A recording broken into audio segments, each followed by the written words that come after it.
Welcome to the Nature's Image Farm podcast. We're glad you're here. I'm Greg. And I'm Susan. And together we're raising 7 kids on the farm and learning life lessons along the way. So pull up a chair, rest your heels, and let's talk all things bees, homesteading, and the old-time ways. Let's get after it. If you're interested in nukes, packages, queens, or supplies, visit us on the web at nature'simagefarm.com.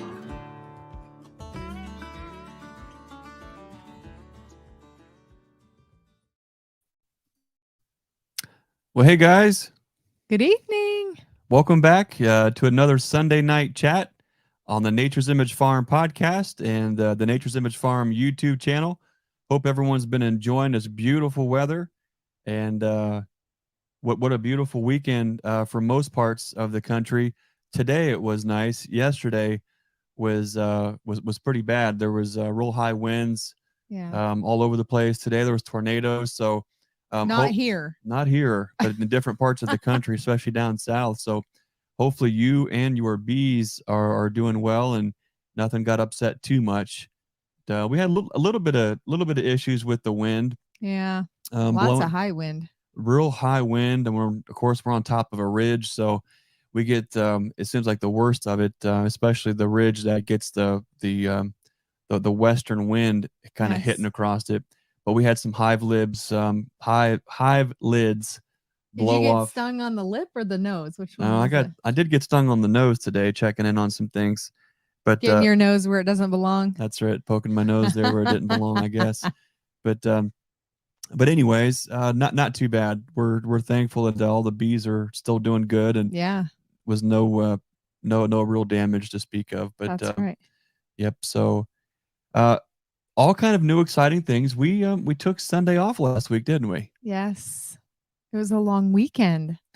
It was. We were down in Clarksburg, West Virginia at the Honey in the Hills, the West Virginia Beekeepers Association Conference. Yeah. What a fantastic time that was. And we're going to talk about that tonight. So we had just barely gotten home and there was just no way we were going to be able to do any kind of a decent job just blabbing on here live on our YouTube channel last Sunday night. So we took last Sunday night off. Yeah. And I'm glad we did, because we sure did need it. We needed the rest. Sometimes, you just got to know when to call it and go to sleep. We were, we'll get into it, but I was so just brain dead, tongue tied and whipped. We needed to take the time off. We got a couple guys checking in who we did see in West Virginia. That's right. We've got our buddy Rob Pollock at Robbie's. It was good to see Rob and Lori and Pops. That's right. All the kids got to visit. So be on the lookout for an upcoming interview with Rob Pollock from the Robbie's that was live from the Honey in the Hills Beekeeping Conference. Charlie Vance, the West Virginia Hillbilly Honey, checking in. Good to see you again, Charlie. We saw Charlie at the conference and got to sit down and talk a little bit with Charlie and get to know him on the camera for the podcast. So be on the lookout for an interview with Charlie Vance coming up soon too. I miss all the good stuff. I didn't know either one of those happened. I know. You should see all the good stuff. The content we got was just unreal. So just cool. Really unique opportunities to speak with some really great people. And it was pretty cool. So so that's kind of big news. I wonder if should we get the big puppy reveal now, or should we do it later? I don't know. I would have to message Annie. You'll have to get a hold of Annie and see if she can part with the pup. If she can part with the pup for a second. For just a minute. We'll show everybody. Call Beckon. Ian, it's been 2 Sundays already. Time is flying. It's crazy. You guys got to stay tuned here. We're going to summon the hound and see if we can bring in the new pup. You guys get the first look. But what a great conference in West Virginia. It's really shaping up to be. It had this vibe of hive life a couple years ago. It had this vibe that it was something new, something different, something big. And you could just feel like it was catching momentum as you were there, and that it was going to make it. It was going to be something great. that's exactly what the West Virginia Beekeepers Association conference, the Honey in the Hills conference was. They were over 400 people. It was a sold out event, fantastic speakers and vendors and food and coffee. We're going to get into all of that. What made that conference so great? And the reason we say that is I think there's a lot of states who could take notice. Yes. And what they did in West Virginia, what they do at Hive Life. People are showing up and voting with their wallets. They are saying, this is what we want. This is what we want to support. This is what we want to see and be a part of. And of course, Hive Life is in tune with that. But the folks at the West Virginia Beekeepers Association, they're aware of that. And boy, what a turnout that was. One word: hospitality. Never have I seen such hospitality for vendors and speakers. So we have okay, let's see. We got to hold it. We got to block the camera. Okay, big review. Don't mind all the bee stings all over my hands there. Okay, ready? All right. Okay, ready? All right. Mama, you hold them. Ready? I'll let you give them the big reveal. Eat my face or hair. Yep, He's going to eat me. Okay. He's going to eat you. Okay, here we go. Okay, you ready? Puppy paws. All right, ready? Okay, here we go. 3, 2, 1. Introducing Fritz, the German short hair pointer. Fritz. Oh, thank you, Fritz. Oh, the camera's the other way. Oh, are you shy? so for folks, if you don't know, Susie grew up raising German short hair pointers. Comes from a long family history of gun dogs and trap shooting, and so it's been a long time since we had a short hair in the family. And that last trip out to South Dakota, doing some bird hunting, it just stirred up something in us where it was time to get another short hair back. So let's see, and let's I'm gonna put the mic up here. Let's see if we can. He's being shy. He's he camera loves the shy. shoulders. He likes to be on shoulders. There we go. Okay. All right, big boy. There he is. Say hello. Say hi, Fritz. He's a good pup. Yes. He's almost nearly kennel trained. He's had one accident, and that was more of a kennel thing. What? Look, are you camera shy? But he's like, let me go back to my lap. Look at these big old ears. He's just big, old, soft, furry ear, just silky ears. Yeah. Look at him. Look, Fritz, you're on camera. I was like, yeah. I don't know about this. Looks like we woke him up from a nap. Yeah, I think he was getting snuggled. But let's see. Let's see if I can. Oh, we're stuck here. No. Ready? Yeah. Here we go. There he is. Big boy. But isn't he cute? Oh, Look, he's so cute. he's got We don't need to see his butt. Cute, yeah, of course. He's got a cute little dark tail. My goodness sakes. For being out in the field. But that's a lot of intimate area that he doesn't probably want I'm to see sorry. on I should have camera. asked. I should have asked him first. Yes. Fritz, did you want to be on camera? Did he sign any waivers? Did he sign any waivers? I don't know. So everyone say hi to Fritz. So there he is. We're so excited. He's so much fun. He's getting lots of love from all the kids, plenty of snuggles and couch time. Yeah. And we have to remind the kids, like, don't put him in your bed and sleep with him. He's got to learn to get crate trained first. That's right. So no accidents in the house or anything like that. But he's so incredibly smart. This breed of dog, they're just so intelligent. It's been a lot of fun because Annie's been spending a lot of time with him, making sure he goes out and goes potty. He has a spot. And as soon as he's done, like in the middle of the night, if he starts, hollering and needs to go out and go potty, as soon as he's done, he is beelines right back to the door already. So we just picked him up a couple of days ago, and we're having a lot of fun with him. So there he is. Lots of snuggles. All right, everyone. There he is. Fritz, the German short hair pointer. Here, Luke. You want to say hi, Luke? Hey. There he is. All right. You can take him back. See you, Fritz. Thank you, buddy.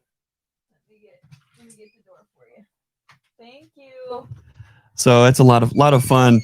They're such good dogs. The short hairs are, and it's awesome to be able to. We went and picked them out a couple weeks ago. I think we talked about that in a previous episode. You kind of just let the dog pick you. Yeah. And this one did. He just looked good. We talked about all the things that we were looking for. Yes. And so, boy, he is just. He checked off so many boxes on the list of things, that my grandpa would have really loved in a dog, and that we loved in a dog. He is great with the kids. He totally loves the fact that he's getting loved on. Maybelle is Yeah, starting to. I can't even say she's warmed up to him yet, but she's accepting the fact he's in the same room. So we'll see. It'll be a work in progress there, but he's doing really well, and I think German short hairs. I'm although Australian Shepherds were really easy to train too. I just think super intelligent dogs love attention, super love couches. Yeah. But then they also get to a point to where, sometimes where a dog is naturally an inherent wired to do a certain thing. Yes. Like you got to be able to give them the opportunities to do that. So, Yeah. at least the short hair that we had in the past, they're on a mission. They want to hunt. They want to be out. They want to be finding birds. And we're just making sure the birds aren't chickens. That's right. We're pheasants and quail and things, but not chickens, and no cats. No cats. So we're going to train that out of him. So yeah, exactly. So we're trying to make sure he gets plenty of time with the cats and the chickens. I don't think we'd have to worry about pigs and no, I don't bees. think so. We'll see. Yeah, we'll see how much of a bee dog he turns out to be. But I got a feeling he's going to be the jump in the front seat of the truck and go to the shop and see everybody for learning yard days. I'm sure too. But yeah. So anyways, there's the big puppy reveal. Fritz, the German short hair pointer. That's right. So that's a lot of fun. So a couple of a comment here from Rob at Robbie's. Greg got into the bees today. Mom and I were blown away with the bees we got from you. I had to do several splits that I wasn't planning. Some of the strongest boxes I ever had this early. That's fantastic. That's great news. I'm glad that they're doing so well. Rob, awesome. what's we've talked about this genetic line before is they will pause and they will just very frugally grow until the weather's right. And then when the weather is right, they turn it on and they don't look back. Yep. And so Rob, being in Maryland, he's probably just a hair warmer. I know for us, our overwintered colonies, they're just, boy, are they growing nicely. They were just, we were watching them kind of slowly go and go and go. And then all of a sudden, when we started seeing dandelions, they just turned it on, and man, they have not looked back. They are growing so great. But what a great asset it is to have bees that that grow at the right time. They don't waste any energy going too soon. Yep. And end up burning up all that brood or getting them all chilled out. But anyways. The bees are buzzing. We've had a lot of days where we've been out there putting feed on, putting pollen patties on, getting them going. And I'm so glad.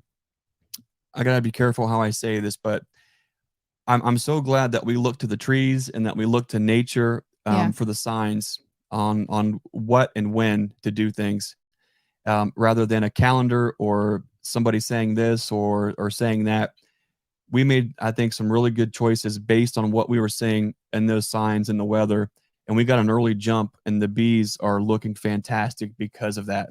So I'm really glad that we did that. That's going to pay off huge as the season kind of goes, rather than just waiting until, a lot of folks say, oh, March is, you don't count your chickens before they hatch when it comes to bees because, well, March is still a big year. And, well, it was only, everything was about 3 weeks early, and it stayed that early. Right now, as we were coming home today from the farm, we have on the homestead here right behind the house, we've got several fruit trees that we planted a couple years ago. I hadn't even noticed, but you're taller than me, and I guess when you're looking up, you're seeing a different aspect. Well, I'm also just geeking out too. We all look at different things. You did actually plant all those. I didn't do that part. Yeah, we planted those. That particular tree. I was looking at my blueberries though. See, I haven't even seen the blueberries. What are they doing? They're shorter. I don't know. They're there still. Yeah. Well, that's good. That's good. I noticed when we got home. So right now, here in East Central Ohio, we've got dandelions are just coming out of the woodwork everywhere. There's still some daffodils on. The forsythia is still on. It's on its way out. Yeah. But what I noticed is that our pears have the blooms are tight like this. And I think in the next day or two, the blooms are all going to open and we're going to see pear blossoms everywhere. I think with this week, the weather will probably be okay enough to do that. There's something magic that happens with nature. When you get 3 days of 50 degrees in a row and the soil temperature hits 50 degrees for 3 days in a row, everything just goes. They don't stop. They don't turn around. It might take them a little bit more time, but when you get some days in the 60s and the 70s, they just keep pushing on. And so right now we're seeing, I think a lot of folks are going to see the Calorie pear, the wild pear, the Bradford pear are all going to start blooming here shortly, which is way ahead of schedule, which means apple blossom is going to be probably a little ahead of schedule too, which I'm really excited because that's my favorite time of year. And why is that? Grafting. It's like when apple blooms are on, you can do no wrong. You can make gobs and gobs of queens. Everything sticks. Everything does well. There's so much abundant nectar coming in. So I'm really looking forward. Yeah, that's really looking forward to that. So I think that's pretty much what else is popping up.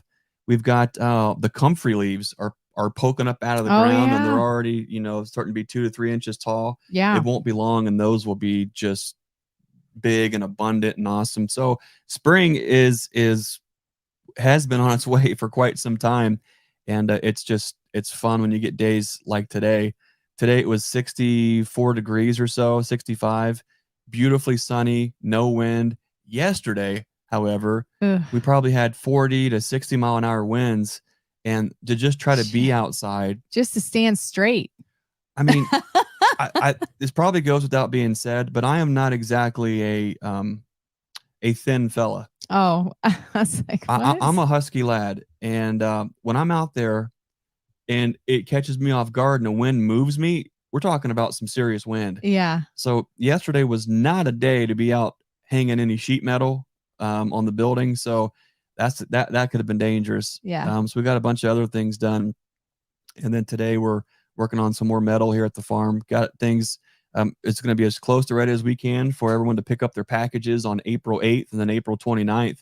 And then our nuke pickups, of course, will be late May, early June. So we're going to get things in ship shape. Yeah. Yeah. I'm tired. That sounds good. Yep, we're out. But anyways, that's kind of what's going on here in the spring. We'll talk more about that next Sunday. Today, we want to get in and talk about the Honey in the Hills, West Virginia Beekeepers Association Conference down in Clarksburg, West Virginia. What an amazing time. Susie, as we kind of dig into that, what was one of the biggest things that you're like, wow, this is crazy. This is insane. This is awesome. Well, like I said, I think that was one word for me, hospitality.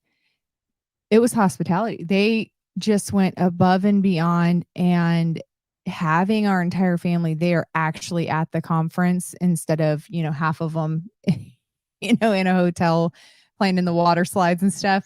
I mean, they were just so kind and amazing to be. Everybody was so amazing with the kids and the vendors. It just was awesome. Just really awesome. I've never been to a conference where there's a sign when you pull up and it says vendors park here. And as soon as you park and put the truck in park, here's 6 guys coming out of the building with huge carts that they handmade just for the conference to unload you. Yeah. And they just say, okay, point, and we'll go put it where you want. I was only 20 minutes behind you in the van. Okay. So mind you, I wasn't very far behind him. I was one potty stop behind Greg and having all the kids with me. And before I even got parked, the trailer was almost nearly unloaded. Wow. It was crazy. I couldn't believe it. I guess I didn't realize it was only 20 minutes time, because I no sooner got to take the open up the trailer and just cut up with a couple of the guys there, and it was unloaded, and it was at our vendor booth area, and I just thought, man, that is awesome. So cool. Anyone who's been a vendor anywhere for anything, one of the absolute things that you dread is load in and load out. Yeah. And one thing that the Honey in the Hills conference did that I've never seen before is they got everybody unloaded so quick. But they also, when it was time to load out and to pack it up and go home, they were as strong. Yes. Which was amazing, because when you're at the end of the rope there and you're done and you wore out, I can't even tell you how much of a blessing that was to have so many folks just load us up. Yeah. We were exhausted, and that made such a huge difference. That was one of the big things, how well their communications are. I mean, they are constantly in communication. What do you need? Yes. Do Through you need anything? just the organization aspect of it, from all the emails and just the constant line of communication with them So as a great. vendor, but also a speaker, was huge. So not Yeah. only were we vendors there, I gave 2 talks and had a roundtable panel discussion. Right. And so there's a lot of organizing and thinking through, that has to happen. And And then they you were had just on that point. little bonus talk with Natalie with the kids. Oh, that's right. Yep. They Well, had a lot of cool kids stuff. Like our kids absolutely had a ball. I think they had, I don't even know how many, 60 or 70 kids in a beekeeper in training, the BIT program. Yeah, it was so cool. Just a packed out room of kids who were on fire for beekeeping and learning. It was awesome. Natalie did a great job. She headed that up and did a great job just sharing what they do at Hitch Hive Honey, and did a great job answering questions and fielding all kind of questions. And I mean all kind of questions. She did a great job. One of the biggest things, and we'll talk about it a little bit more too. And they don't want the credit, and I'm not shouting them out because they want the credit. But Larry and Marianne Sears are just a tremendous blessing to so many folks in their local community that would just love them to pieces. But they did something really special for all of a lot of the kids there. And we're talking about and we're in the heart of West Virginia. A lot of folks know that West Virginia is one of the most gorgeous, beautiful states, and is just a culturally rich part of the country, where they may be absolutely rich in the things that a lot of us measure true wealth in, family, and having abundance and a homestead, and having that connection with God and community and fellowship. They're the wealthiest folks I think I've ever met. Yeah. Financially speaking, though, it is one of the most impoverished areas of the entire country. And because of that, Larry and Marianne Sears, they worked really hard to build a lot of colonies to be able to give to a lot of the kids there, so that those kids would have the equipment to get started in beekeeping. There are swarms, people can give you bees, but one of the greatest expenses, one of the biggest hurdles, is actually getting started. And what a tremendous blessing that they were to so many kids, getting them set up with their first hive. Awesome job. Looking forward to talking more about that a little bit later. But I got to shout them out because they are just beautiful people doing great things for their local people there. That's what it's about. That's what it means to be a lighthouse. And so that was awesome. That was one of the things that just was, wow, really, really blew me away. It's one thing where an organization can get funding and donations in, right, and they can turn around and they can buy the equipment. But when these folks did it on their own and hand built every single part of that hive, man, that was cool. So just what an incredible place, incredible people, a lot of great talks. I did not. You know what the cool thing was? The vendors were actually in the main ballroom. So I got to hear some of the main ballroom talks. Of course, I missed all Greg's, but that was pretty cool because I really enjoyed being able to hear. I never get to go to the talks at the conferences. I'm just at the booth all the time. So it was kind of cool to hear that. It was a great setup where the main stage area was where all the folks were, and most of the vendors were in that giant room. Yeah.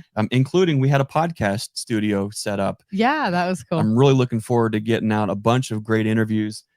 So many great folks that we got the chance to sit down and talk with, that I think are bringing some new information and a little bit different of an approach. I thought was just amazing. But I got to sit in and listen to Dr. Robin Underwood, her presentation on organic beekeeping. I loved it. I can't wait to talk more about that a little bit later and bring her into that conversation. But we got to sit down and talk with her for the podcast. Also, we got to sit down with Andrew Connor with Wickwaz Press. And what a great conversation. He has a new book out called Beecabulary Essentials. You'll know the Essentials line. His dad, Larry Connor, wrote so many incredible books, Increase Essentials, Queen Rearing Essentials, Bee Sex Essentials. The list goes on and on and on. But now Andrew is writing great books, and I was excited to sit down and talk with him. So that's going to be awesome. And speaking of Andrew Connor, coming up here April the 8th, up in the Kalamazoo Expo Center, the Southwest Michigan Beekeeping Expo. Sponsors, Oh, wow. there's going to be vendors, demonstrations. We're going to drop a link here in the description. But if you're in the Southwest Michigan area, be sure to check out the Southwest Michigan Beekeepers Expo, and we'll drop links where you can sign up and check that out. That's something that Andrew Connor is putting on. So unfortunately, we have package pickups on that day, and we couldn't be up there and be a part of it, or we 100% would have. And so that's actually what kind of got us connected was through all that. So it just goes to show where it seems like you might miss one opportunity. There's always another opportunity on the cusp if you're willing to look there. So I'm definitely looking forward for some future collaborations with Andrew Connor and Wickwaz Press. Also I got to sit down and spend a little bit of time with Dr. Humberto from Inside the Hive TV. What a great guy. I love the way that he looks at the world and looks at bees. And we got to kind of dig in a little bit on what he sees when he looks into a colony and what that means to him. And so I'm really looking forward to sharing that. We got to sit down with Coron from Apame and talk more about what Apame is doing, some new products, and kind of just share why are they doing what they do. That was a lot of fun talking about that too. Got to sit down with my buddy Rob Pollock from Larabi's and just kind of a little back and forth, like how's the conference going? Kind of a mid-conference. How many pins can you give my kids? Yeah, our kids were cruising. Our kids are like they're I think frugal they had hillbillies like at 30 heart. apiece. They were just cruising around, getting as much free stuff as they possibly could, which is a funny story. I'm gonna have to reach back out to her, but Robin Underwood with the Penn State Extension. I enjoyed spending time with her for the podcast, and she came up and said, "Hey, try this." And she had these honey sticks, and she said, "Have you tried honeydew from the spotted lanternfly?" And I She said, should have "No." known better. And so I ate it, and I said, "Wow, that's good." And she was like, "Really? What's wrong with you?" And I tried it again. I'm like, "Man, it's actually good. It's kind of got this weird sour sassafras thing kind of going to it." And she's like, "Okay." Right? I think I freaked her out. I liked it. And anyway, so gave me a whole bunch more to try, and I was gonna do we're gonna do a little video on it and talk about it some. And I set those honey sticks down at our booth, and there was so much going on. I just sat them down there where I would set my coffee cup or something else that I wanted to come back to later, and I noticed they were gone. What happened to the spotted lanternfly honeydew sticks? I think your kids happened to them. You can't set any food around. That was a buffet of sweets and candies, like free candies from one vendor, pens from Rob and Lori. I mean, if they had a sticker to get free, they would have gotten it. Those probably, I know one of the kids, or maybe two of the kids, admittedly said, "Oh, I thought you bought those because they were selling them at the concession stand too." Yeah. So I think that's what they thought they was just concession stand goods. So I asked little Lily, I said, "Lily, did you pick up any honey sticks from our table?" And she said, "Yeah." And I said, "Oh, okay, cool. Where are they?" And she goes, "We ate them." Yeah. And I said, "All of them?" She goes, "They were good." So Robin Underwood, just so you know, the Burns clan absolutely loves the spotted lanternfly honeydew. Yeah. I don't even know. I didn't have any. So, but I did see some laying there, and I thought for sure that they bought them from the vendor concession or the concession area by our vendors. So there were plenty of times where the kids like, "Dad, can we have your card? Can we get this? Can we get that?" And they had fun. They worked hard. We all pitched in. So yeah, it was fun for them to get, a treat here or a treat there. But they were cruising around all the vendor booths, including Larabi's, just trying to get as many pens. And like, what are the kids going to do with that many pens? I don't know. I don't know. I was like, "What are you guys doing?" We're homeschooled though, so that's like gold, Yeah, they'll give them around at the co-op, and the kids will be like, "What is that?" And then they'll have to explain what a vaporizer is. Right, exactly. So it was a lot of fun hanging out with everybody constantly throughout the conference, and also so Brian Coper was there too, hanging out at the booth. I got to sit down with Brian a little bit too, and just get a little bit of a kind of a mid-conference breakdown, like what's going on, what's going on, what are we all feeling here, what's going on here, why is this thing special? Yeah. So that was a lot of fun. And got to sit down with John Turpin with Strong Microbials. We'll talk more about what that is and why it might be important for you. And so that was it was fun to just, there were so many others folks that we were supposed to sit down with and didn't get a chance to break away. It was so fast and furious. We were really pushing it, getting the amount of interviews that we did. But I missed out on the shrew guru himself, the one and only Mr. Fred Dunn. Didn't get time to pull him away to sit down and talk. But the kids had so much fun with him. I hope to get that video out a little bit later. But if you guys know Fred or seen Fred, personally, he's just a hoot. I love his dry sarcasm. Yeah. And our kids are being Appreciate homeschoolers. it. They can talk with any adult like they're their friend, like no problem. They can carry a conversation on. So when someone approaches them who is as sarcastic or more as their dad, they just fall into their own thing, right? Oh yeah. So Fred, he pops in there, and Luke. What Luke was doing is our son Luke had a little book with him. Yeah, a little notepad he bought. Every look at my hands. My hands are all black Filthy. from sheet metal and everything else today. Anyways, so Luke had his notebook, and whenever somebody his Larabi's pen with his Larabi's pen, and whenever somebody would come to the booth, he would be looking at him, and then he would be writing the names. Look, and people are like, "What are you doing, man?" And he said, "Writing down your name." And so they didn't know if he was going to turn them in or what, if he was just keeping track. But it was hilarious. And then so Fred said, "Hey, let me see your notebook." And here's Fred, and he's got a pen, right? Now he's looking at Luke and says, "Okay, Luke, I'm going to draw a picture of you." Oh yeah. And so Luke is posing. It looks like this. Yeah. And he's describing like strong, angry eyebrows. Yeah, and nice very chin, nice strong, square, powerful chin, and a good, nice neckline, and right. He's doing this, and he's drawing, and then he says, "Yep, oh, that's a good looking mustache." And Luke's like, "Mustache? I don't have a mustache." And he's up, "You do now." Yeah. And so this had a lot of fun. He had a lot of fun. So when Fred was off to the side there, he was taking a little video. One of the kids asked, they said, "Dad, can we put our farm stickers on all the cars in the parking lot?"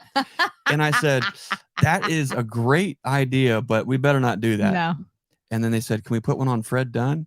And of course I said, yes. Send it. No, they didn't. But one of them actually snuck over and must have patted Fred on the back. When they that was Annabelle. Yeah, it was so put Annie. a sticker on there. Yeah. So now he's walking around the entire conference with a crooked farm sticker.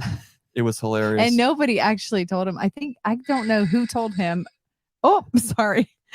I don't know who told them that he did that.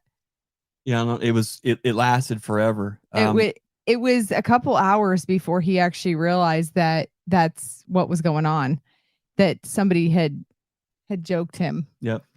He was such a good sport. A lot of fun. He was really fun. I was trying to see if I had that picture that he drew of Luke. We'll have to post that later. It was so funny. But it was so cute. So that's the fun thing about that kind of conference. It was a little slower pace and just super fun. I think everybody got to kind of be with each other and spend time. Yeah. And although it was busy, it wasn't like it seemed very homey, like they all felt very welcome. Like all the kids felt very welcome. Yep. One thing that they did really well is they made the vendors, the speakers, and all the attendees feel special, feel important, and felt well taken care of the entire time. Yeah. There was so much food and coffee, and just the amount of hospitality was absolutely incredible. Oh yeah. They did a great job. At all times, they had 50 or 60 staff members on hand the entire time. Yep. Just going around constantly to make sure everybody had what they need. Every 10 minutes, somebody would come by and just say, "Hey, do you guys need anything? How you guys doing? If you need anything, just let us know." And just that alone, like it was such a huge thing. And so they did a great job connecting everybody, keeping everybody connected, having that constant line of communication, knowing who to talk to if you did need anything. And then being in a place where you didn't need anything because they did such a good job to give you all the things you needed before you got there. Oh yeah. Yep, So, exactly. It was awesome. So that was great. So hats off to all the Honey in the Hills green shirt folks out there just working hard, making everything happen. Got to give a special shout out to both Justin King and Mike Lamp. They did an incredible job. There's so many names too behind the scenes on the kind of just on what they're doing to make that happen. Got to sit down with both Mike Lamp and Justin King and talk about this conference, kind of what it means to them. So looking forward to getting those interviews out too. Those will also slowly kind of roll out too. So there were a lot of the vendors that we see, as we travel around and know and call friends. We got to see there this time, and there was a lot of great speakers too. I got to sit in on Fred Dunn. He had a great presentation showing just a lot of the photography and close-ups and all this, just the little things. So it was neat to be able to see bees and beekeeping through the eyes of Fred Dunn and see those in that presentation. That's was cool. really, really cool. So I got to sit in on that one for a little bit. Got to hear, of course, Kent Williams speak a little bit. Who else did I get a chance? Oh, Dr. Robin Underwood. Got to see that. Got to see a little bit of Paul Kelly in the main room there. And got to see Natalie do her thing with the kids. So I didn't get the chance to see all the speakers, but I really enjoyed the time that I did get to spend with them on the side, just engaging and kind of building those kind of relationships. But I don't know if I'm allowed to say this. What? I should probably ask them if I would be allowed to say this. But there was a secret back room, right? That you had to have there was a secret handshake. There was an eye scan. There was a certain kind of a thing that you had to do to get access to this back room. Folks, I need your full and undivided attention. Have you ever been to a room that was an all-you-can-eat pepperoni roll buffet? I'm serious. More pepperoni rolls than you could ever eat in a lifetime. Constantly. Pepperoni rolls, cupcakes, brownies, cookies. More importantly, the life-giving elixir, coffee. Delicious coffee the entire time. They did a great job on keeping coffee. And then sweet tea. Yes. Those people, that was awesome. They know their audience. They know their own people in that area. And there was coffee on demand all the time. I can't even tell you. I couldn't even begin to tell you how many, what do you call those big carafes? Those big, what do you call those big bun coffee maker deals? Coffee makers? Well, they're like coffee makers, but they're percolators. Percolators. It was like percolator. Oh, yeah, okay. It was a percolator on the top. We got to geek out for just a minute here. We're talking about coffee, right? You folks, not all coffee is created equally.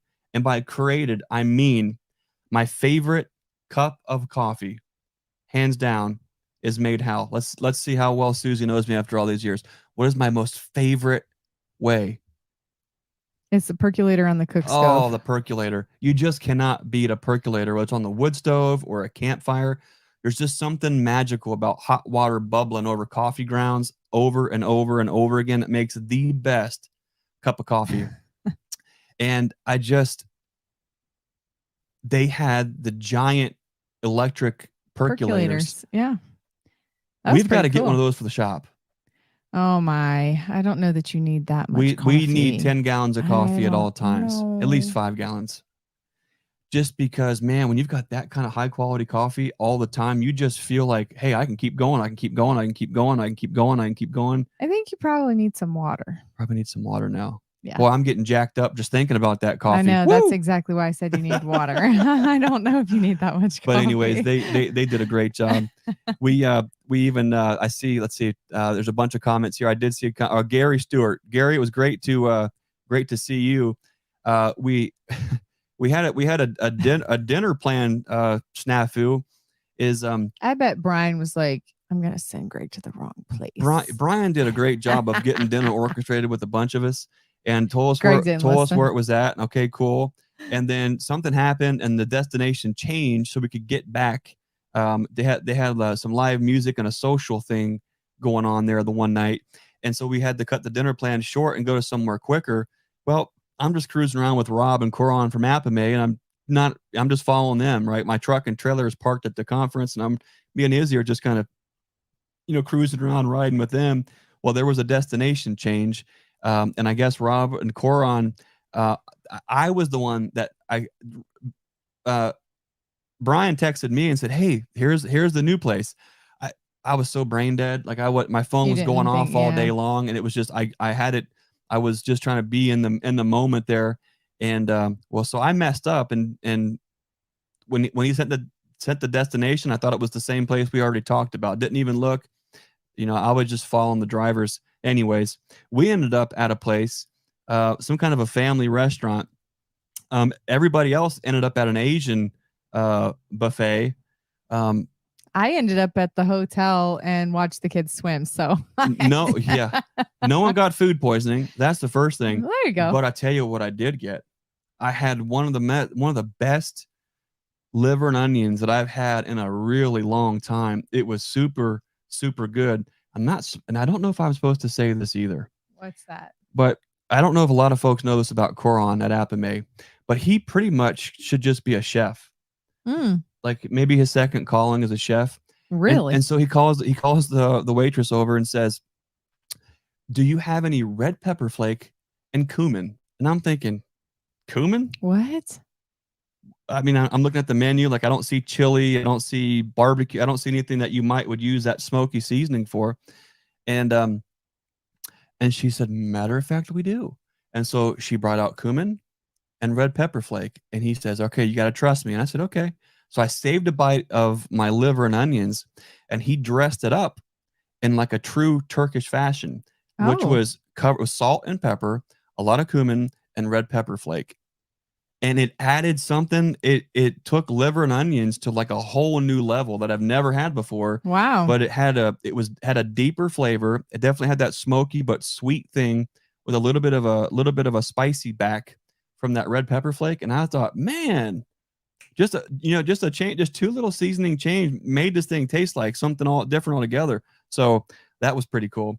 It's little things like that, getting to know folks, and having those experiences, I think, make these conferences so special. Because bees are awesome. I mean, we don't have to say that, right? We all know it. Bees are awesome, but bees are conduit to the people. Spending time with the people, being a part of someone's life and them yours, I think, is literally where the magic happens at conferences and community and fellowshipping. And so there was a lot of that at the Honey in the Hills conference. What a great time. Just what an absolutely great time. And see, Dan Weaver comments here, West Virginia, the home of the pepperoni rolls and strong minor coffee. They have got those two things absolutely figured out. Yeah, awesome. So our buddy Scott Boring says his wife's favorite coffee is the kind that he makes. That's I gotta say that too. Susie makes the best coffee. And somehow, fellas, I don't know how this happens. Whenever I make coffee, it ends up on the countertop and on the floor. So what happens? Susie takes me off coffee duty, and so instead, the coffee's already just there waiting on me every morning. I'm not sure how that happens, but the mess isn't worth it. But yeah. So what else made that conference so special, do you think? Oh my goodness. Well, I obviously it's a different perspective for me because I was there with the kids, and I mean, I just really, really appreciated how kind everybody was, especially to the kids. They all felt very comfortable going and talking to every vendor. Like it was really cool. It felt very homey, and I really appreciated that. So for me, I loved that part of it. It didn't feel overwhelming or too busy or big for the kids to be there and really enjoy themselves. They really had a good time. That's the interesting thing. What was your favorite part though? What was your big takeaway or your your favorite part of the conference? Because I mean, like for me, I appreciate different things only because I'm there with the kids and I'm on kind of like I'm there at the vendor booth, but I'm also the mom, making sure like is everybody there was enough food, it just seemed very balanced to me.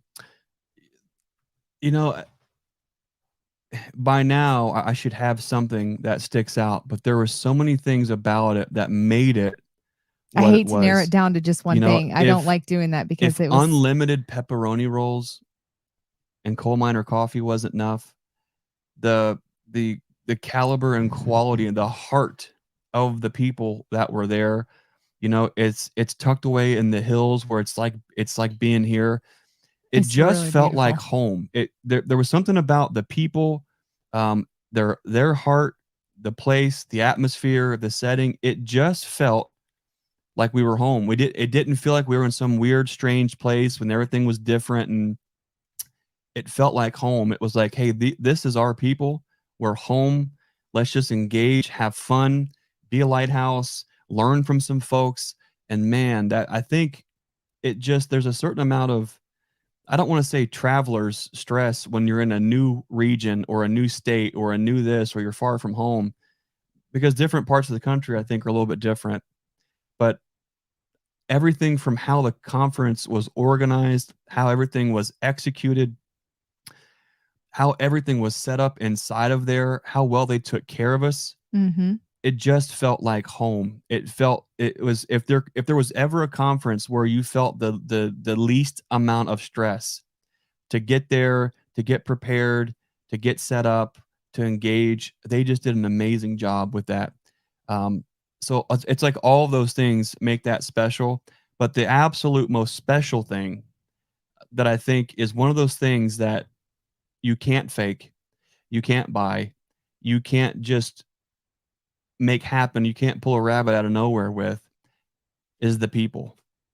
The people were absolutely beautiful, awesome, giving, and I absolutely loved it. There's an old saying that it's something like, those who have least give most. And what I love about that is the folks in that region of the country are some of the most giving folks you will ever meet. Big hearts. They love you. They want to see you do well. They'll give their shirt off their back. And I love that about them. That's a certain type of folks that we resonate with. And it was an awesome time that we spent with them. And it was one of those things where you did feel, we were excited to get home and get back on the road and get the dog and get back to the busy thing here. But when you left there, you felt like you were leaving family, and you were excited because you'd see them all again. So I'm looking forward to kind of seeing them all again in the future. Just such great folks, and man, it was awesome. What's up with Nature's Image Farm here coming up in the next couple weeks? What are you going to be busy with on the homestead and the garden? Oh, well, I'm hoping to be busy with the garden, but I've been busy as a bee. Busy as a bee. Yeah, we're taking care of the building and getting ready for customers. So I'm hoping to see my garden someday soon. I have been busy with new chicks. Our incubator had some chicks hatch out of it, not as many as I would have loved. I think it was my error in the incubator. So we had a few hatch out when we were getting ready to come home. And then I also bartered with a friend for some chicks that she had ordered too many. She ordered too many to get the variety she wanted. So we traded some honey for some chicks. That was a good trade. That was a good trade. And got a couple at Rural King. I know. It was just like, oh, just so cute. One's supposed to have some sort of mohawk or something. Anyway. And so we've got chicks in the brooder again. It's good weather for that. So not too cold. But just lots of stuff going on. A puppy, chicks, a garden that I don't have time to trying to keep boots from being chewed and dogs from going to the bathroom on the floor. Yeah, I definitely don't want to step in dog doo-doo in the middle of the night or pee with a sock. So I'm trying to keep my priorities, where they're supposed to be. I don't want to put too much on my plate and then feel let down, like I didn't get this done or that done. The garden will happen. I know it will. It does every year. So I'm just going to be patient, and the days that I have available to do it, I will. No biggie. One of the I gave 2 talks at the Hunting the Hills conference. One was hard lessons learned growing a bee yard, and the other, which was kind of I put this one together specifically for those folks at West Virginia, but it was homestead beekeeping, making ends meet and creating abundance. And one of the things, one of the points that we made in there was low hanging fruit. We got to spend time when you're in those moments where you feel like you are stressed out, when you feel like everything is just going on all at once. You can get a little bit paralyzed. What do we do? How do we move forward? Sometimes you got to start with the easiest thing first, go after that low hanging fruit, and then just kind of, move forward. It creates momentum, and then one thing leads to the next, and now you're actually getting somewhere. So with the garden and everything else going on at the homestead, there are so many loose ends and projects to be done here, and I think we'll get to a lot of those. But as you're talking about that, it reminds me of all the time that we spent in growing perennials and herbs and fruit trees. That, guess what? No matter what our spring prep is, they're already in place and they're growing and they're moving forward. That asset is continually growing. To me, that's pretty exciting. Yeah. Yeah, we can get back and try to do more with the annuals and get the regular annual garden in, and we will. But the low hanging fruit right now all of our time is getting spent getting the new shop put together for folks. So when they come and pick up their packages on 4/8 or 4/29, or they pick up their nukes or their queens or supplies throughout the season, we've got that place ready for them. And so we kind of tackled a big undertaking. We're doing all the work ourselves. It's taken a long time. Yeah. But it's really looking good. And it's going to be a fun place to share our experience in beekeeping. Have that. Let's meet in the shop and talk about what is going on right now, and then take that information right out to the learning yard and apply it hands on. Looking forward to that approach with what we're able to do. It's kind of turned into kind of like a bee ministry, or I think the nickname is bee evangelism, and the fact that we can help support folks and we can be there for them, help that we can help hopefully give them the tools, share the mindset with them that as they're working through their beekeeping, here is the things to kind of look for. In no way do we say we're an expert or this is the only way to do something. We're just sharing what works for us. More importantly, why we do some of these things working with our bees. And I think what that does is it paints an accurate picture of here's things that can be done in a bee yard and here's why. Now it's a matter of saying, okay, can I plug this into my system? Once you understand the why, the how and the when's easy, but understanding why something is done is really important. A lot of the points that I hit and bring home in the talk we give, hard lessons learned growing a bee yard, is why. It took a long time to figure out why. Once when we started off and we're just chasing, we were just copycatting things that we heard or seen or liked, even from folks that we respected. We found that why these things aren't working like we thought they would. Why is that? And so we had to go back to the root. Why are these things done? And then the how and the when was like, okay, that's not a big deal. So sharing that with folks here locally to Ohio, I think is a way that we can help share exactly what we're doing. And then they can kind of pick and choose what works for them.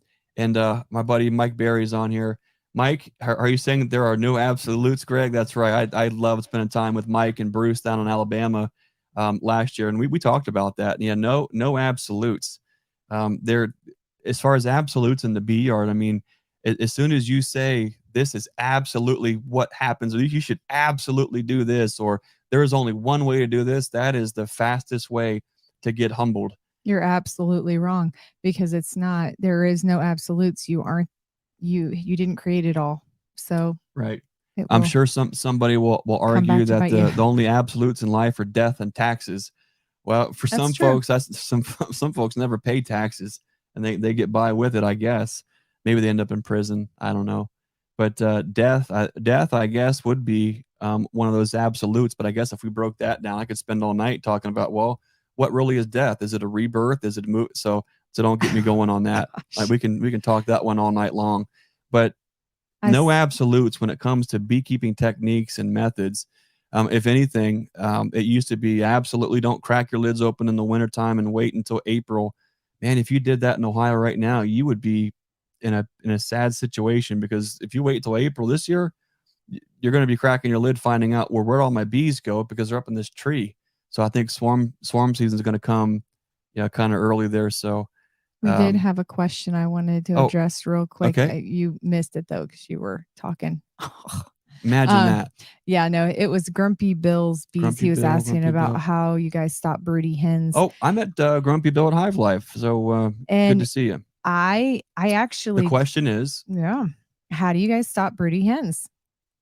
And I do that one of two ways. I either block off their favorite laying box to kind of break their cycle and get them out of that area, or I collect their eggs as often as I possibly can.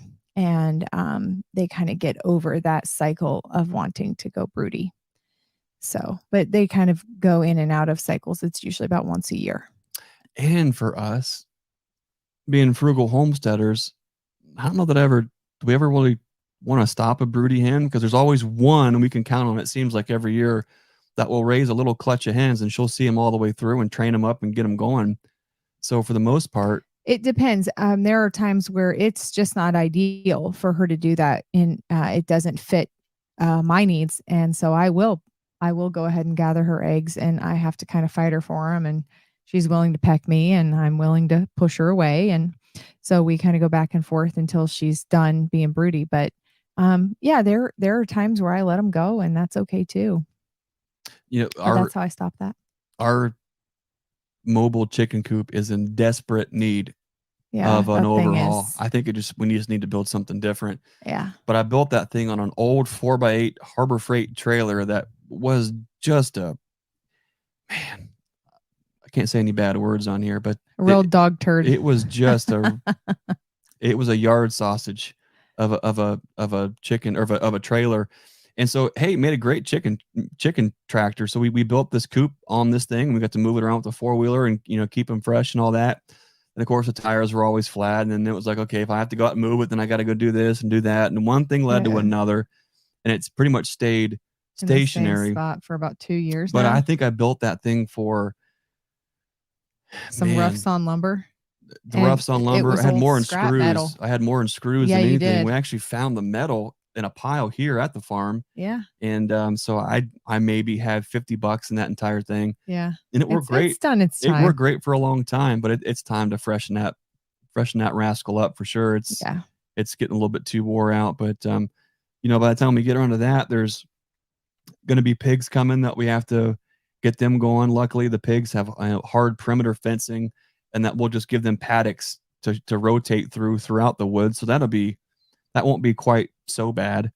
So as far as like the big animal things that I'm thinking of is probably keeping pigs rotated through the woods this year, and then trying to maybe freshen up that chicken coop or something that's kind of on the forefront. Getting the garden in and having spending some time in the garden, I think is going to be important this year too. There was a comment about it's been so wet that it's been hard to get those cold crops in, and you're exactly right. It has been so wet. We've had a lot of rain, and I think that's why I've kind of waited, because just going against what my garden says it's going to allow me to do is really a waste of my time. So I'm waiting. I'm just being patient and waiting until I'm not going to muck through everything and just make a huge mess. So, because the equipment I need to get to where I need to get this year to freshen a few things up is just going to make a real big mess. Oh, if you have to put something in 4-wheel drive to get the work done in the garden, it's Yeah. probably worth putting off and being a little bit later on your timing than it is making the mess. And boy, have we made. We almost got a tractor stuck once Oh my in the garden goodness. trying to get a couple things done. That was a nightmare. That was an almost greenhouse going down the hillside. If we Nightmare. need a track loader to get into the garden, it's probably time to wet. it's probably a little bit Yeah. wet. We'll just wait. But that is one thing interesting about our neck of the woods, is we're in the foothills of the Appalachian Mountains. Yeah. And so we've had elevations, upwards of 1,070 feet or so Yeah. is where the barn's at, and it drops down to like 700 and some at the very bottom of the ravines. Yeah. And so when the glaciers came through and just cut all the topsoil and took it down to Tennessee, all we had was clay, Yeah. and we ended up with we have a lot of hillside springs everywhere. Yeah. And so there is no issue with water. The problem is it's usually too much water. Yeah. And so you get in a time like now where you get the freeze and thaw and everything's pumping again and working, and we get some heavy storms. I mean, that soil just turns to a bog, and it takes it a little while to dry out Over top of clay. because of the heavy clay. It just takes Yeah. so long. You end up, causing yourself more headache because the what it takes to actually get anything done.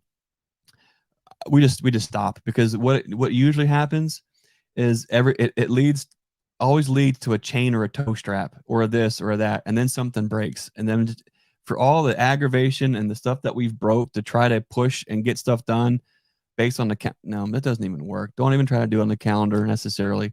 Just do it when the conditions are right.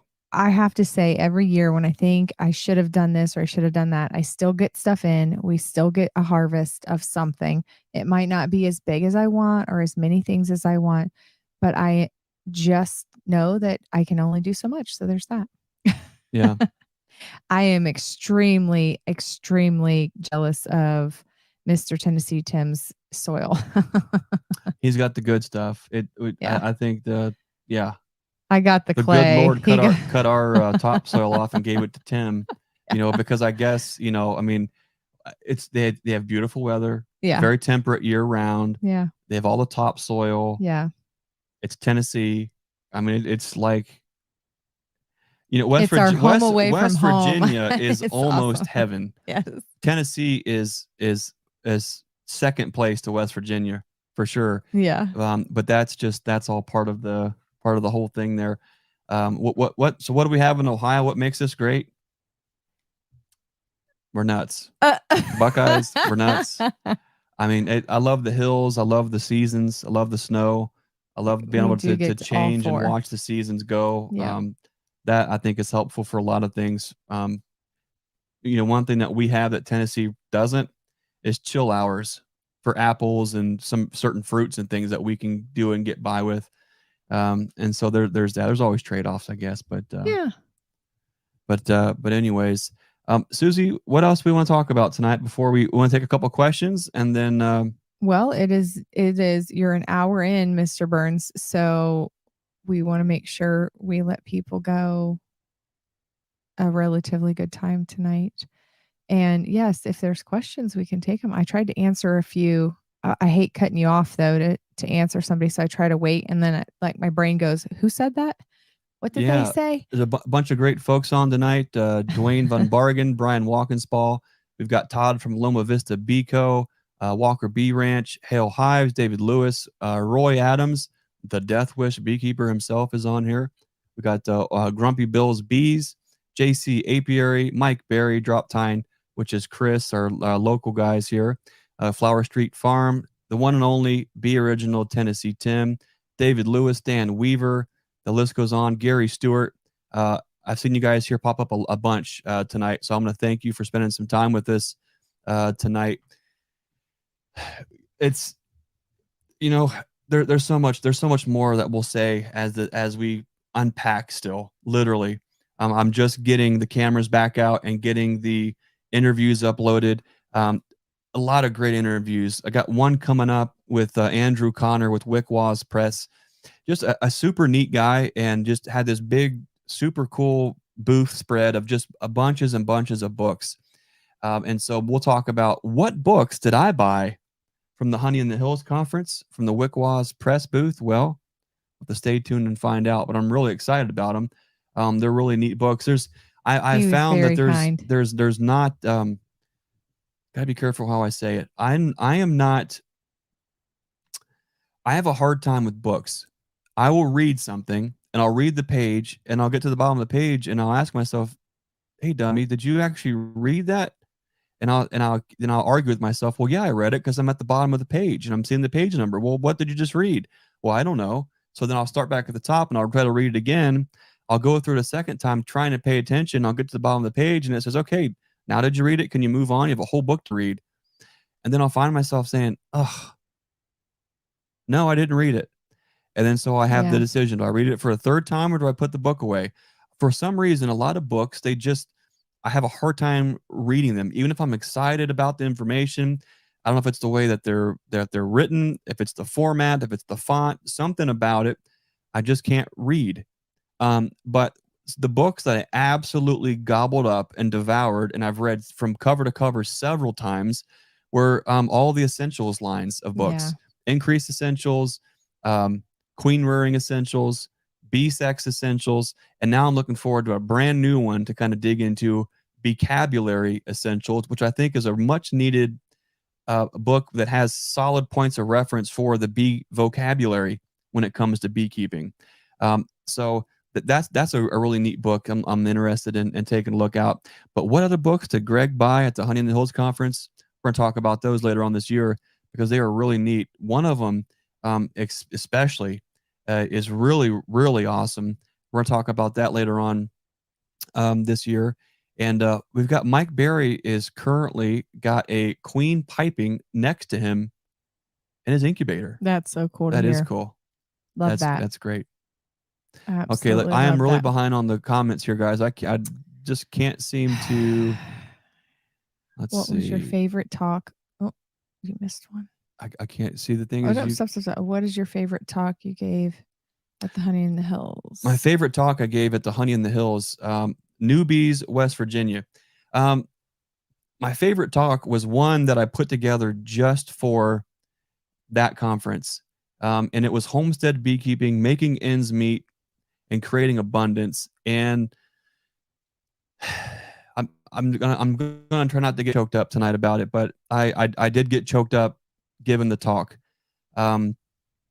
because things haven't always been like this for us. We had a life changing event that I shouldn't have walked away from, and I get into that a little bit. But ever since then, every day is a gift. Every day that the good Lord wakes me up on my own, I'm on my own 2 feet, and I'm breathing, is a tremendous blessing. And once we started looking at life like that, we decided to make some drastic change. Get out of the city, get our kids and our family out to a piece of ground, no matter what it would cost, no matter what it would take. And it was hard, and it still is hard.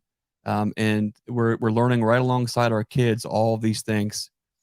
And I dig into that for that talk, and for that, sharing that with folks. I think is important because I think it's really easy for someone who presents information, either a podcast, a YouTube channel, or in front of a crowd. You know, there is, unfortunately, there is a certain sense of, um, I don't want to say reverence, but sometimes people can be put on a pedestal. And what I wanted to do was share that, hey, I am blessed to be here today sharing this information. Here's how we went from 0 to hundreds of colonies. But more importantly, along the way, we found ways to create abundance within its system to where we could cash flow the bee yard while raising animals, while making ends meet. And then we could use all that abundance and reinvest right back into the bee yard. And that's what got us here today. It was starting with 4 colonies and finding ways to grow medicinals and herbs and fruits and goats and chickens and rabbits and cats.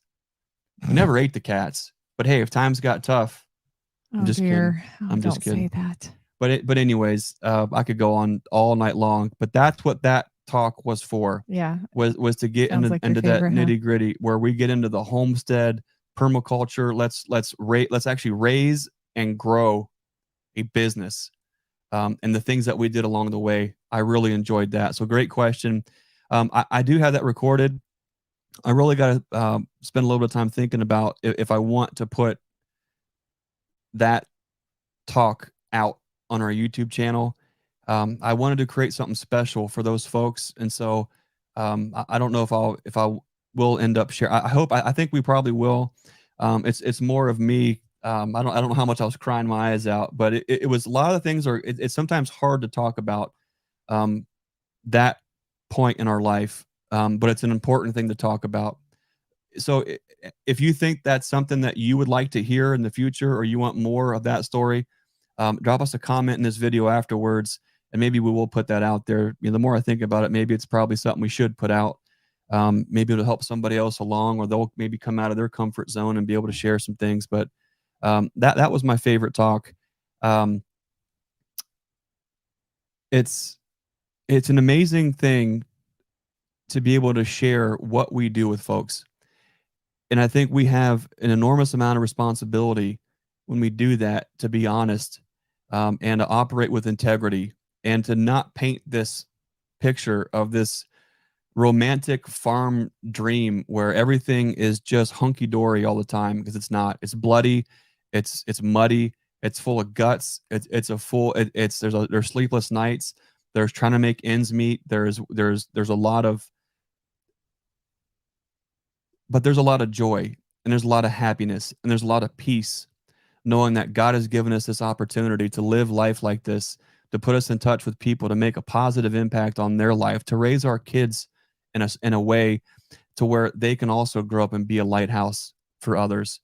So for that, it's an enormous blessing, and we thank God every day to be put in this position. So it's one of those things where as we mature on how we share what it is that we're doing, I think a lot more content is going to come out with that backbone in it. There's another fun talk that I hope to be able to get out. It was a panel discussion from the conference, hosted by Mike Lamp, asking the question, how has social media and YouTube kind of influenced what you do as a YouTube channel, or as a beekeeper, or as a business? It was a great conversation. It was Dr. Humberto, Fred Dunn, Paul Kelly, and myself. And I got to say, I've not looked at the footage yet, but I can remember feeling that fire on the inside and getting stirred up about a couple of the things there.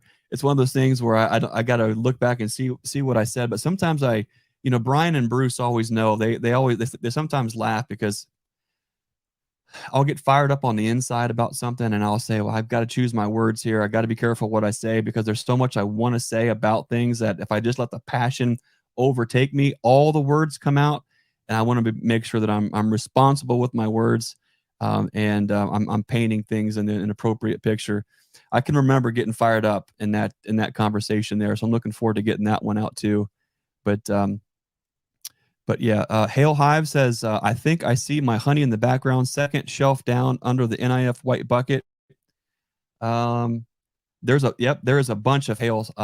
We've got let's see, we can't see we it. have to keep some of this honey. There's we a have whole tons of honey thing up here you can't but even we have see. to keep it in this warm room, because if we leave it over at the shop where we normally display it in the winter, it will all. I don't think I can turn this camera and get it back. Don't. Yeah, if you do that, it's going to go bad. Okay, it won't. Yeah, it could even knock over. Not really Paul, sure. I also have a really cool, it looks like a bottle of wine, but it's honey. That's also up on the shelf here. We've got so much honey. Everything behind us here, everything up on the shelf we keep out here, where we can keep it warm. But what's going to be really cool is in the new shop. If you have ever stopped by our shop and gifted us honey, or if you saw us at a conference and gifted us honey, or if you sent us in the mail any honey, your honey and label is going to be on full display for everyone who comes and visits our shop. It's a way that we can keep all of you right along with us, a part of our journey. You guys make this whole thing special. So it's just a fun way we can keep you right out in the forefront, right in front of everybody too. So we're going to put together a really neat display at the shop, and where you guys are going to be the stars of the display.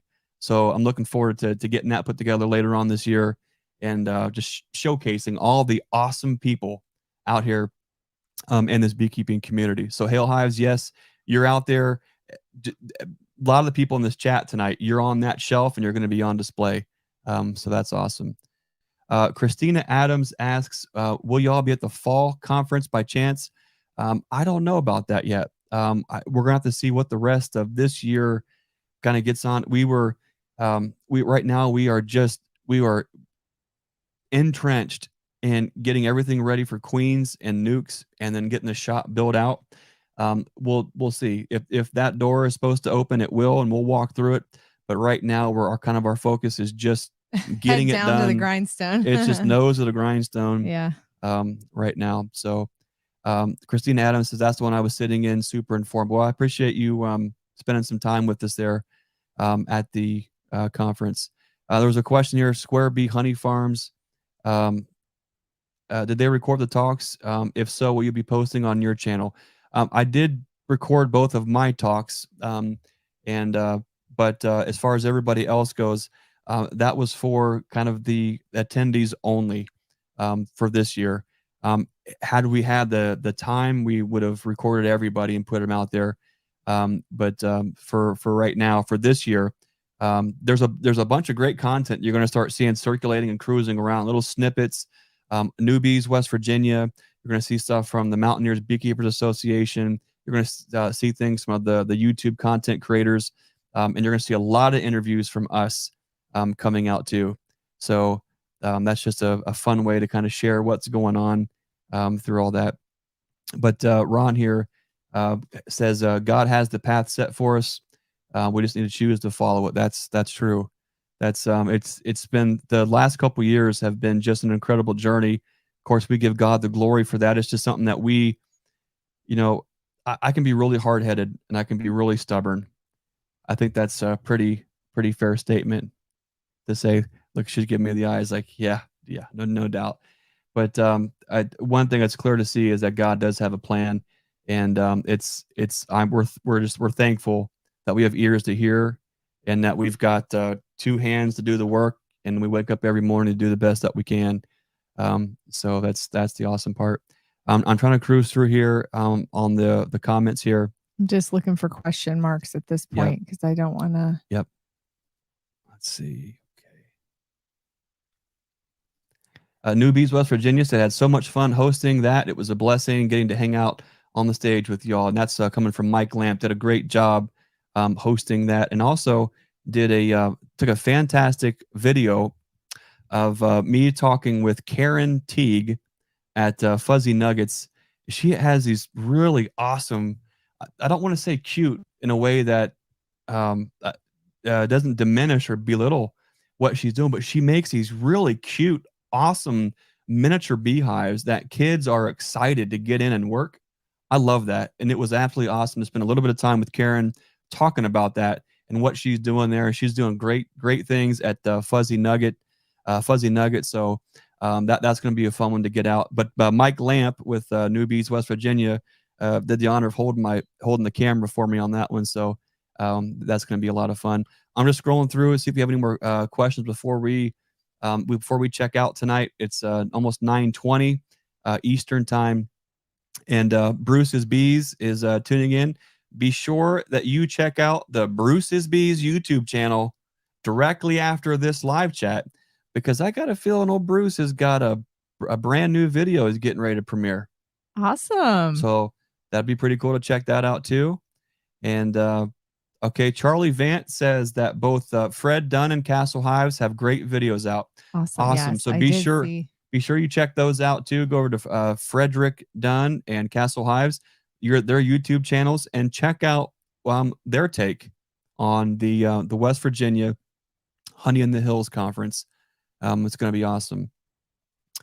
Okay, well, I think my comments are behind there because it's looking like they all come through in like 10 or 20 at a time all at once. So I think we're lucky to get the what am I trying to say here? Yep.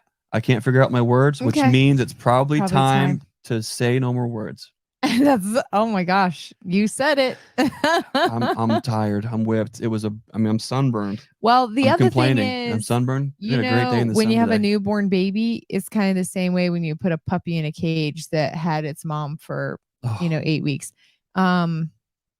He is an amazing dog, but he whines a lot when you put him in a cage.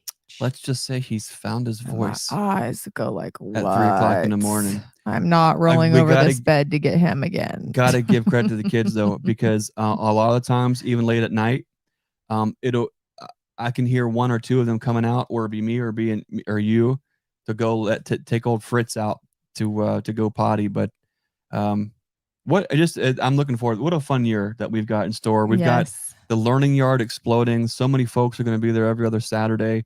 The new shop is going to be a work in progress throughout the year. It's going to be what it's going to be for right now.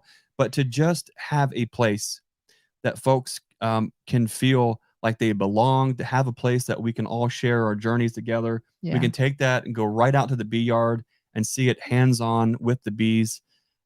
That is an enormous opportunity and blessing, I think, for so many folks, just to have that sense of community, to have that fellowship. I think that's what I'm most excited about.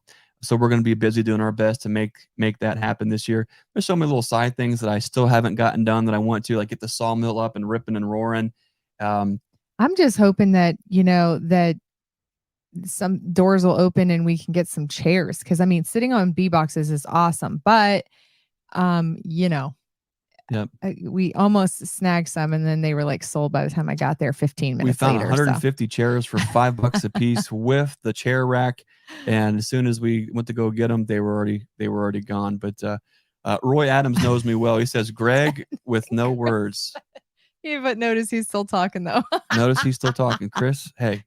See, I started thinking about the gun dog, hunting pheasants, and being in the field in the fall and the wintertime, and that percolating coffee, and oh man, so that gets me going. Fun year. Greg, our buddy Jason at Bohemia Bees, what's your next speaking engagement, Greg?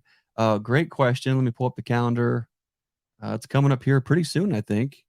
Let's see where we at. We're at the 26th. My brain says it is a Fairfield County. The Fairfield County Beekeepers Association presentation here in the Lancaster, Ohio area. Yep. Is April the 18th. Yeah. And then there's a couple more happening in, I think, May, pretty much at least one a month, it seems like, until the fall time. So Jason, thanks for asking. If you're a bee club or you're hosting a conference, if you're interested in having us out, go to our website, naturesimagefarm.com, click on that contact us. Shoot us an email. We'd love to talk to you about it. We're almost sold out of nukes and almost sold out of packages. I think by the time we get together next Sunday, we'll probably be sold out. I think you need to shut off. But we'll probably be shutting the nukes down and the packages and the queens here shortly, probably within the next week or so. For the nukes, for the 4-8 package pickup, and then for the June queens, those are going to be sold out. Or actually, most folks are wanting July through September. So if you're interested in nukes, packages, queens, or supplies, you can always visit us at naturesimagefarm.com. Shoot us an email, give us a call. We're happy to talk with you and make sure that you get what you need and you know what you're looking at there. But man, I'm trying to think of anything else kind of going on here. I'm brain dead. That's it for now then. I think that's pretty. If you want to call it. Okay. Well, hey guys, thanks for taking time to listen to the Nature's Image Farm podcast, the live chat tonight. And then if you're listening to the replay later, we really appreciate you guys. We cannot thank you enough for everything that you do out in the community to be a lighthouse to others. As always, we'll remind you to be the lighthouse and be the change that you want to see in this world. We'll see you next time, guys. We'll Good night.